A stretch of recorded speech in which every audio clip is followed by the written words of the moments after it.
Since the establishment of the Bloc Québécois, it has become very difficult to elect majority governments in Canada, yet federal party leaders, including yourself, frequently behave as if they can win majorities. So I guess my first question is, don't you think Canadians would find some candor and humility about minority governments refreshing from political leaders? And don't you think that kind of new politics would be welcomed by people? I hope so. We tried to demonstrate that in response to really Stephen Harper's lack of respect for Parliament and for the concept of minority government in the midst of an economic crisis 9 or 10 months ago. And so we reached out and said, you know, Canadians want us to actually work together. And sure enough, three parties were able to figure out a strategy that seemed to be workable. It was new. And sometimes Canadians recoil from something that's brand new until they get a little time to get used to it and sort of fit into the new outfit. So I suspect the concept of coalition or collaboration of any kind between different parties is something that Canadians are still kind of coming to grips with, although I personally think that when they tell me they want us to work together, they mean it. Canadians were unprepared last November, it seemed, for the concept, and Harper was able to invoke fear, labeling separatists and socialists. Do you think they would be better prepared to entertain collaboration? I like the word collaboration as opposed to coalition, which seems awfully rigid. Do you think they'd be better prepared next time?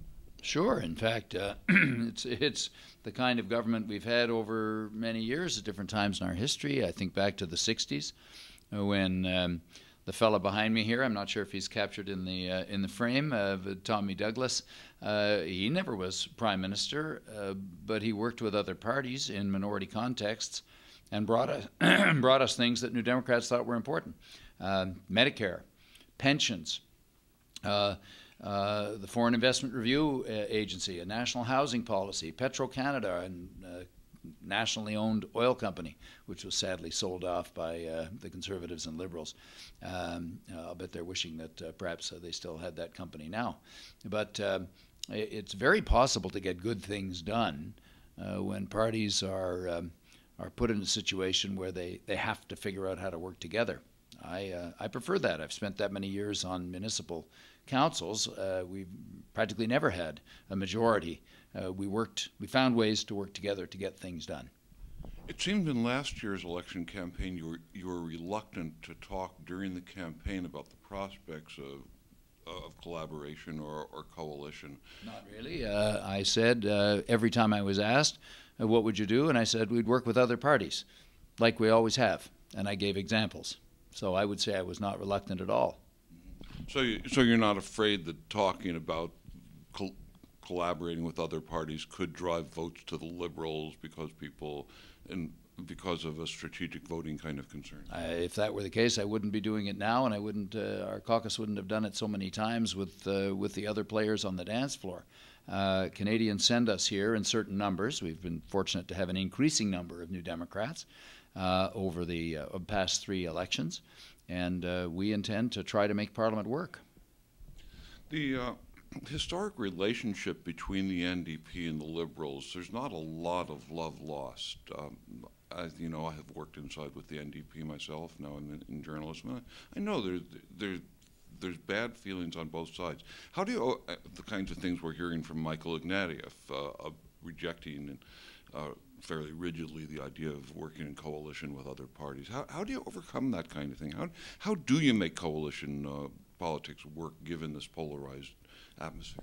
Well, I think the way you work with people is to be respectful of the individuals as much as you possibly can, unless they're poking you right in the eye, which makes it a little more challenging.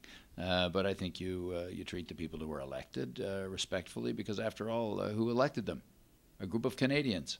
So if you can't respect the people who are elected, then you're not respecting the Canadians who elected them. And I take the view that respect is something fundamental in a democratic process. And therefore, if you can establish that respect and keep lines of communication open, then you can get some things done. That's how I always try to approach our work here. But the NDP, yourself, other members of caucus do frankly hammer the Liberals pretty frequently for their positions, and sometimes it gets pretty vicious. Wouldn't a more cooperative frame saying, for example, we believe in thus and so, and these are the things that we would insist on in any collaborative arrangement, and we welcome cooperation. Wouldn't that kind of a frame be maybe a little more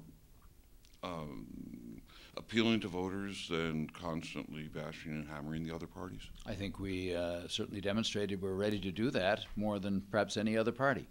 And I think Canadians respect us for that.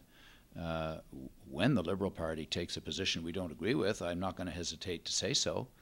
You know, if they're supporting the troops in Afghanistan until 2011 and we don't, I'm going to be critical of them. If they are backing away now from support from strong environmental action and they want to support the tar sands, by golly, I'm going to be critical of them. I don't think it's not ad hominem. It's not saying a nasty thing about a person, but it's disagreeing very profoundly with a position that's being taken. Certainly we will then make that clear. But you know, we try to stay away from nasty references. We try to keep the debate civil. I think that's important. Looking forward now, you are voting confidence in the government, at least pro tem. Sounds a lot like on probation, because you're anxious to see improvements to the EI system. How far can you go in supporting this government? Do you worry about odious legislation that's going to be put through Parliament, odious actions by the Harper Conservatives that will take place while you're waiting for the EI bill to go through? First, I think you better wait to see what happens in the vote as to whether or not we vote confidence in the government. One thing I can tell you is that we're not going to stand in the way of $1 billion getting to tens of thousands of families of unemployed people across the country who, due to no fault of their own, find themselves out of work. Now, the proposals for reform are not all the reforms that are needed to the EI system, and we have 12 other bills before the House of Commons that we're going to try to get through, including one that would establish a common standard across the country and create some basic fairness. But we do believe that getting $1 billion more for people in this particular time rather than having an election is the best course of action. I met way too many people this past summer and even just this past week when Parliament wasn't sitting, who looked me in the eye, described what they were going through and their families are going through, and it's pretty emotional.